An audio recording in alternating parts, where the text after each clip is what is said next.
Baik, saya Aulia Nurul Fajaria selaku perwakilan dari kelompok 10 akan menjelaskan mengenai video pembelajaran di tematik kelas 3, tema 4 kewajiban dan hakku, tema 2 kewajiban dan hakku di sekolah di pembelajaran 2. Adapun tujuan pembelajaran di tematik kelas 3 di tema 2 subtema 2 pembelajaran 2 yang pertama, dengan mendiskusikan gambar, siswa dapat mengidentifikasi mengenai kewajiban dan hak sebagai warga sekolah dalam kehidupan sehari-hari dengan tepat. Tujuan yang kedua yaitu setelah mengidentifikasi kewajiban dan hak, siswa dapat menceritakan pengalaman menerima hak dan melaksanakan kewajiban sebagai warga sekolah dalam kehidupan sehari-hari. Tujuan yang ketiga yaitu dengan membaca teks, siswa dapat mengidentifikasi mengenai ungkapan atau kalimat saran, masukan, dan penyelesaian masalah secara sederhana yang menyatakan permasalahan di sekolah. Tujuan yang keempat yaitu dengan mengamati teks, siswa dapat menuliskan mengenai ungkapan atau kalimat saran, masukan, dan penyelesaian masalah secara sederhana di sekolah dengan tepat. Selanjutnya, tujuan yang kelima yaitu dengan mengamati gambar, siswa dapat menjelaskan mengenai bentuk aktivitas pengisian waktu luang untuk menjaga kesehatan. Tujuan yang keenam yaitu setelah memahami bentuk aktivitas pengisi waktu luang, siswa dapat menceritakan bagaimana bentuk aktivitas pengisian waktu luang untuk menjaga kesehatan. Dan tujuan yang terakhir yaitu tujuan yang ketujuh, dengan menyimpulkan apa yang telah siswa pelajari, siswa dapat memiliki pemahaman akan keberadaannya sebagai makhluk ciptaan Tuhan yang saling membutuhkan satu sama lain dan perlu memiliki sikap saling menghargai, peduli, jujur, santun, dan bertanggung jawab. Selanjutnya saya akan menjelaskan mengenai hasil observasi lapangan kami di Sekolah Dasar Negeri Pamulang Permai, Kecamatan Pamulang, Kota Tangerang Selatan, Banten. Pada hari pertama, kami mendatangi SD Sekolah Dasar Negeri Pamulang Permai untuk menjelaskan kedatangan maksud tujuan kami kepada kepala sekolah, serta meminta izin untuk melakukan observasi lapangan dan mewawancarai guru kelas yang dituju. Selanjutnya, kemudian kami mewawancari kepala sekolah mengenai profil sekolah, visi dan misi sekolah, serta sarana dan prasarana sekolah, bagaimana sistem pembelajarannya, dan kurikulum yang digunakan pada Sekolah Dasar Negeri Pamulang Permai. Hasil observasi kami mengenai wawancara kepada kepala sekolah menjelaskan sejarah dan profil Sekolah Dasar Negeri Pamulang Permai. Berawal dari Sekolah Dasar Negeri Pamulang 3, kemudian lambat laun berubah menjadi SD Negeri Pamulang Permai yang didirikan karena berdasarkan kemauan dari warga sekitar, yaitu warga Pamulang Permai, agar didirikannya jenjang sekolah dasar. Kemudian sekolah tersebut diresmikan pada tahun 1991. Bapak kepala sekolahnya yaitu Dr. Andes Arsin MM. Beliau menjabat 2 periode. Pada periode pertama beliau menjabat di tahun 2010 hingga 2015. Kemudian beliau menjabat kembali di tahun 2019 hingga saat ini. Pada saat periode pertama, akreditasi Sekolah Dasar Negeri Pamulang Permai mendapatkan akreditasi A. Namun, setelah beliau tidak menjabat, akreditasinya menurun menjadi B. Tetapi beliau menjabat di saat ini berusaha untuk meningkatkan akreditasi dari Sekolah Dasar Negeri Pamulang Permai. Adapun kurikulum yang digunakan di Sekolah Dasar Negeri Pamulang Permai yaitu kurikulum 2013. Adapun kendala yang dialami sekolah dalam menerapkan kurikulum 2013 yaitu pendidik kebingungan mengenai penerapan kurikulum 2013. Namun, setelah adanya sosialisasi dan belajar dari berbagai banyak sumber, akhirnya pendidik di Sekolah Dasar Negeri Pamulang Permai mulai mengerti bagaimana cara penerapan dari kurikulum 2013 tersebut. Selanjutnya, kelas di Sekolah Dasar Negeri Pamulang Permai ini terdapat 14 rombel dengan jumlah guru sebanyak 18, staf 6. Jadi total pegawai yang terdapat di sekolah dasar tersebut 24 staf. Fasilitasnya terdapat halaman yang luas, buku perpustakaan yang lengkap, kemudian musola yang dapat menjangkau banyak peserta didik dan ruang UKS serta kantin sekolah. Di Sekolah Dasar Negeri Pamulang Permai sudah menerapkan PTM 100%, tetapi dibagi menjadi 2 sesi. 1-20 di pagi hari, kemudian di absen 21 sampai 40 di siang hari. Kemudian kami sedikit bertanya mengenai kurikulum yang terbaru, apakah sekolah tersebut akan menerapkan kurikulum prototype. Ketika kami bertanya kepada kepala sekolah ada wacana ingin menerapkan kurikulum baru. Namun karena belum adanya sosialisasi yang lebih mendalam, sekolah SD Negeri Pamulang Permai belum menerapkan kurikulum tersebut. Kemudian kami bertanya mengenai media pembelajaran, apakah pendidik diwajibkan untuk membuat media pembelajaran? Namun sekolah ini tidak mewajibkan kepada setiap guru untuk membuat media pembelajaran, tetapi diharuskan setiap pembelajaran terdapat media pembelajaran agar lebih mudah dipahami oleh peserta didik. Selanjutnya saya akan menjelaskan mengenai visi dan misi sekolah di SD Negeri Pamulang Permai.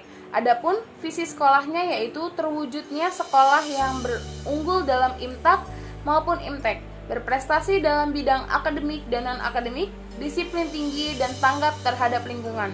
Adapun misi dari sekolah tersebut yang pertama, menumbuhkan semangat religius, kedisiplinan, dan kekeluargaan pada seluruh warga sekolah. Misi yang kedua yaitu meningkatkan prestasi akademik dan non-akademik sesuai dengan perkembangan IPTEK. Adapun misi yang ketiga yaitu menciptakan sekolah yang aman, bersih, rapi, dan nyaman. Selanjutnya, misi yang keempat yaitu mengembangkan budaya gemar membaca, rasa ingin tahu, toleransi, bekerja sama, saling menghargai, berdisiplin tinggi, jujur, kreatif, dan bekerja sama. Adapun misi yang kelima yaitu menumbuhkan semangat patriotisme, dan misi yang keenam yaitu menciptakan suasana pembelajaran yang menyenangkan dan komunikatif. Dan misi yang ketujuh, misi yang terakhir yaitu menanamkan kepedulian sosial, cinta damai, cinta tanah air, semangat kebangsaan, dan demokratis. Selanjutnya kami mewawancarai guru pamong.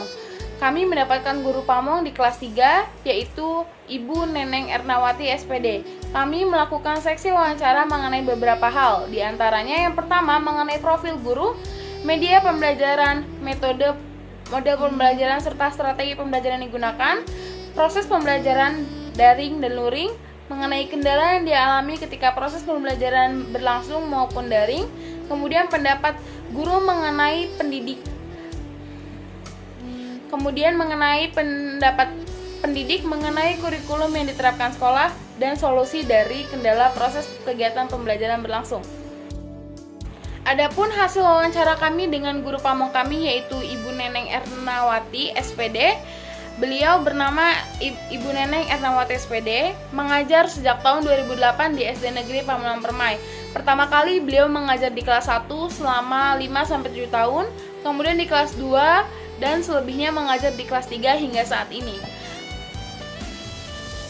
Adapun proses pembelajarannya ketika pembelajaran tatap muka, media pembelajarannya itu digunakan sesuai dengan inisiatif guru saja, seperti berkeliling di sekitar lingkungan sekolah itu sebagai media pembelajaran. Kemudian ketika PJJ berlangsung, guru menyesuaikan pada latar belakang orang tua peserta didik. Nah, pengaruh media pembelajaran baik secara PTM maupun PJJ ini sangat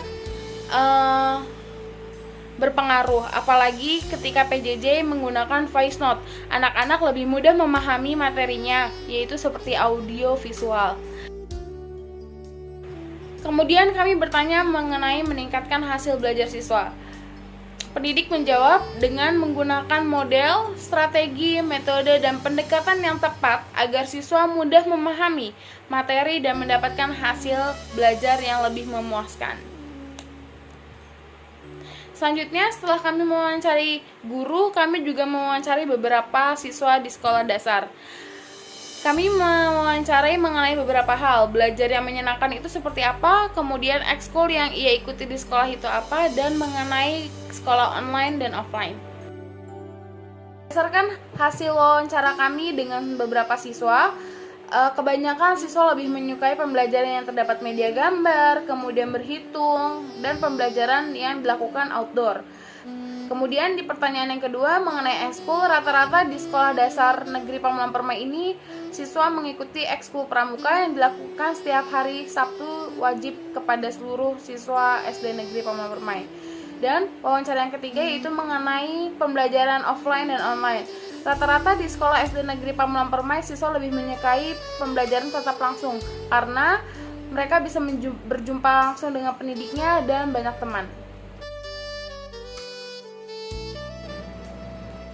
Berikut ini merupakan dokumentasi lingkungan sekolah yang ada di SD Negeri Pamulang Permai. Adapun dokumentasi lingkungan yang pertama, papan-papan yang ada di SD Negeri Pamulang Permai. Lingkungan halaman sekolah di SD Negeri Pamulang Permai. Terdapat tata tertib dan sanksi. Kemudian terdapat papan visi dan misi. Selanjutnya terdapat dokumentasi mengenai kegiatan pembelajaran yang terdapat di kelas 6. Kemudian terdapat piala penghargaan yang diperoleh oleh SD Negeri Pamulang Permai. Kegiatan pembelajaran berlangsung di ruangan perpustakaan. Kemudian terdapat foto kegiatan siswa. Kemudian terdapat perpustakaan, ruang guru, dan toilet. Materi mengenai tematik kelas 3 di tema 4 subtema 2 pembelajaran 2 akan dijelaskan oleh teman rekan saya kelompok 10. Warahmatullahi wabarakatuh. Apa kabar kalian semua hari ini? Ibu berharap kalian pada hari ini sehat semua dan sudah siap untuk mengikuti pembelajaran pada hari ini ya. Jadi hari ini kita akan belajar bersama-sama untuk mata pelajaran tematik kelas 3, tema 4 kewajiban dan hakku, subtema 2 kewajiban dan hakku di sekolah, pembelajaran yang kedua. Mari anak-anak kita belajar dengan penuh semangat ya. Apa yang kamu lihat pada gambar berikut? Iya, pada gambar ini ada Dayu yang sedang menyirami tanaman bersama dengan temannya yang sedang merawat tanaman. Jadi Dayu ini mencabuti rumput yang ada. Lalu bagaimana dengan tamannya? Nah, kalian dapat lihat tamannya di sini sangat terawat ya. Mengapa dapat seperti itu? Karena taman ini dirawat oleh Dayu dan juga teman-teman. Siapa yang membuat keadaan taman sekolah seperti itu? Tentunya seluruh siswa yang ada di kelas itu. Dan terakhir, bagaimana mereka melakukannya? Yaitu dengan cara menyirami tanamannya, juga mencabut rumput-rumput yang mengganggu. Nah, kita mempunyai kewajiban dan juga hak yang ada di sekolah kita. Contoh kewajibannya dari gambar tadi. Yang pertama, menjaga kebersihan taman sekolah. Yang kedua, menyiram tanaman yang ada di taman sekolah. Yang ketiga, merawat tanaman yang ada di taman sekolah. Yang keempat, tidak merusak tanaman yang ada di taman. Yang kelima, memberantas hama pengganggu tanaman. Dan yang keenam, yaitu adalah mengganti tanaman yang mati dengan tanaman yang baru. Itu adalah kewajiban kita yang harus kita lakukan. Lalu, apa hak kita? Apa yang akan kita peroleh setelah kita melakukan hak kita? Jadi, hak kita adalah yang pertama, lingkungan sekolah sehat dan nyaman. Yang kedua, kita dapat belajar dengan tenang. Yang ketiga, lingkungan menjadi hijau dan juga asri. Yang keempat, lebih bersemangat dalam belajar. Yang kelima, udara di lingkungan menjadi segar. Dan yang terakhir, yang keenam adalah prestasi belajar meningkat. Jadi itu adalah hak-hak yang akan kita peroleh setelah kita melakukan kewajiban kita. Anak-anak, sekolah yang indah dan rapi. Apakah sekolah kalian indah dan rapi? Yuk kita baca bacaan berikut ini. Setiap siswa wajib menjaga sekolahnya agar indah dan rapi. Di dalamnya ada banyak pohon-pohon terawat. Pohon-pohon membuat udara segar dan sejuk. Sekolah yang indah dan rapi membuat siswa semangat belajar. Anak-anak, apakah di sekitar sekolah kalian ada banyak pohonnya ya? Nah, pohon ini menghasilkan oksigen sehingga udara di sekitarnya terasa segar dan sejuk. Anak-anak harus merawat tanaman-tanaman yang ada di sekitar sekolah ya. Akan tetapi banyak sekolah yang belum indah dan rapi. Semua siswa harus bekerja sama agar sekolah indah dan rapi. Pohon-pohon yang ada harus dirawat bersama. Siswa dapat membuat taman kelas. Kelas juga harus bersih dan rapi. Meja guru harus tertata rapi. Papan tulis harus selalu bersih Kursi-kursi dan meja juga tidak boleh ada coretan. Nah, anak-anak, siapa yang harus menjaga kebersihan sekolah? Tentunya semua warga sekolah ya. Menjaga kebersihan lingkungan sekolah, menjaga kebersihan kelas, itu adalah kewajiban kita semua sebagai warga sekolah ya. Adik-adik, tadi kita telah membaca teks tentang sekolah yang indah dan rapi. Mari kita amati kembali. Mari kita cari kalimat-kalimat bacaan saran yang kamu temukan ya. Sampaikan dengan suara nyaring ya. Adik-adik, di sini kakak menemukan beberapa kalimat saran. Yang pertama, semua siswa harus bekerja sama agar sekolahnya indah dan rapi. Yang kedua, pohon-pohon yang ada harus dirawat bersama. Yang ketiga, siswa harus dapat membuat taman kelas. Yang keempat, meja guru harus tertata rapi. Yang kelima, papan tulis harus selalu bersih. Yang keenam, kursi-kursi dan meja juga tidak boleh dicoret-coret. Adik-adik, setelah kita mengamati teks berikut, aku wajib menjaga sekolahku agar indah dan rapi. Aku tidak dapat berpangku tangan. Apa yang sebaiknya aku lakukan ya? Mari kita bahas bersama-sama apa yang kita bisa lakukan agar tetap menjaga sekolah kita agar tetap indah dan rapi. Agar sekolahku indah dan rapi, sebaiknya ada beberapa hal yang harus kita lakukan. Yang pertama, semua siswa harus bekerja sama agar sekolahnya indah dan rapi. Yang kedua, pohon-pohon yang ada di lingkungan sekolah harus dirawat dengan bersama, tidak boleh dipetik sembarangan ya. Yang ketiga, siswa harus dapat membuat dan menjaga taman kelas.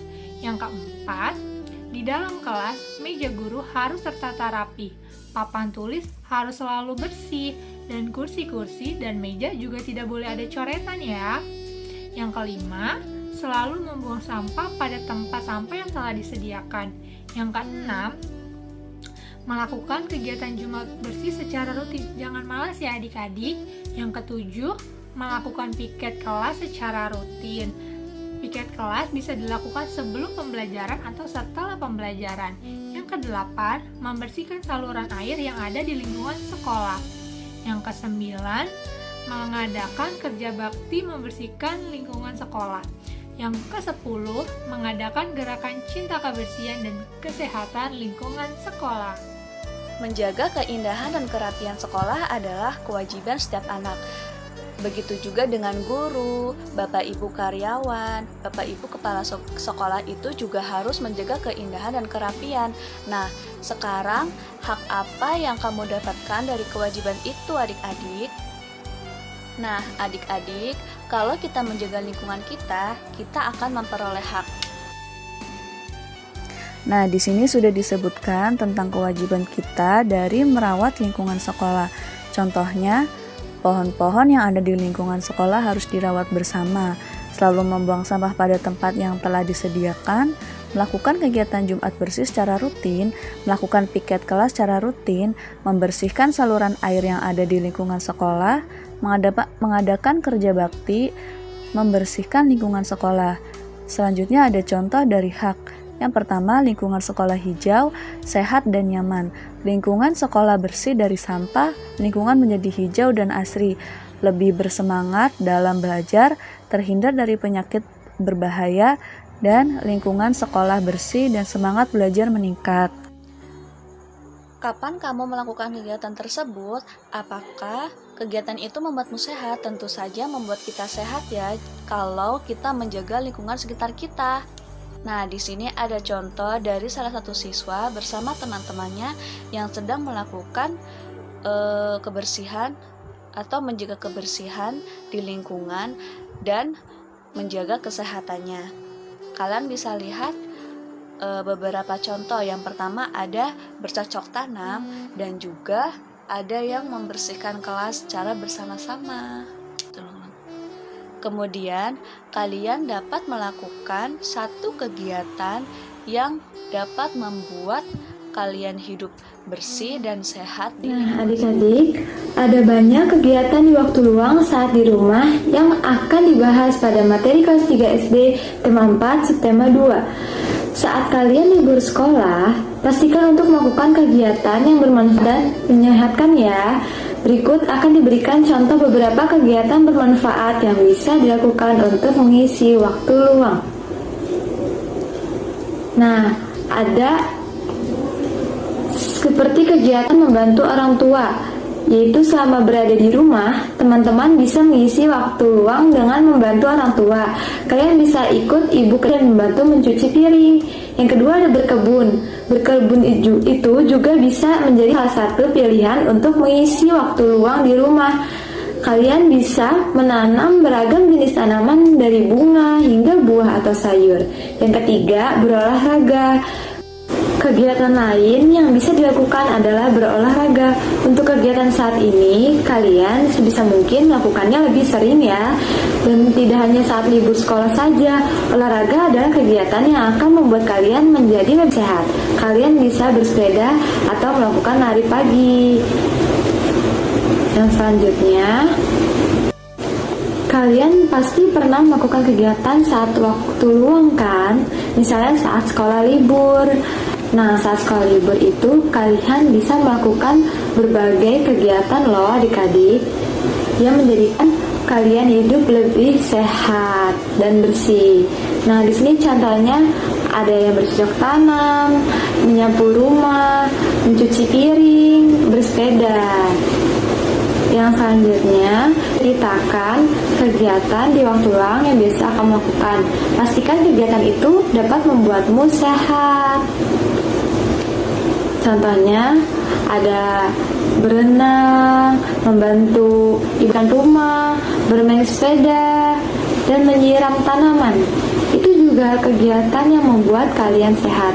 Nah, coba kalian pilih salah satu kegiatan yang membuat kalian sehat yang pernah kalian lakukan di rumah ketika waktu luang. Ceritakan ya kegiatan tersebut. Demikianlah pembahasan tadi di tema 4, kewajiban dan hakku, subtema 2, kewajiban dan hakku di sekolah, pembelajaran kedua. Sampai jumpa lagi. Sekian, wassalamualaikum warahmatullahi wabarakatuh. Ya, ini merupakan latihan pilihan ganda, soal latihan pilihan ganda dari kelompok 10 magang 2. Berikut ini merupakan link pengerjaan soal di Google Form ya. Silahkan mengerjakan dengan teliti dan baik. Berikut ini merupakan soal-soal dari latihan pilihan ganda di tematik kelas 3, tema 4, kewajiban dan hakku, subtema 2, kewajiban hakku di sekolah, pembelajaran kedua. Silahkan diperhatikan ya.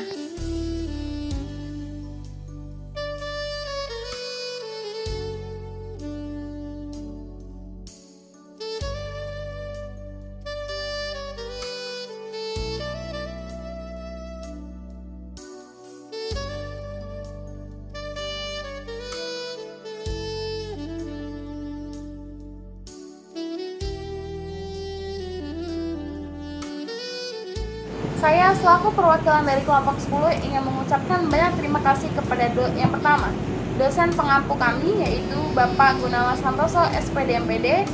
Kemudian kami sangat berterima kasih kepada SD Negeri Pamulang Permai. Kami sangat berterima kasih kepada Kepala Sekolah SD Negeri Pamulang Permai yaitu Bapak Dr. Andes Arsin MM. Kemudian kami sangat berterima kasih kepada guru pamong kami di kelas 3 yaitu Ibu Neneng Ernawati SPD. Dan kami sangat berterima kasih kepada seluruh staf dan warga sekolah di SD Negeri Pamulang Permai. Dan terima kasih kepada rekan-rekan anggota kelompok 10 di Magang 2. Terima kasih semuanya yang telah menonton video kami dari awal hingga akhir. Jangan lupa untuk klik like, komen, share, dan subscribe ya. Kurang lebihnya dari kelompok kami mohon dimaafkan.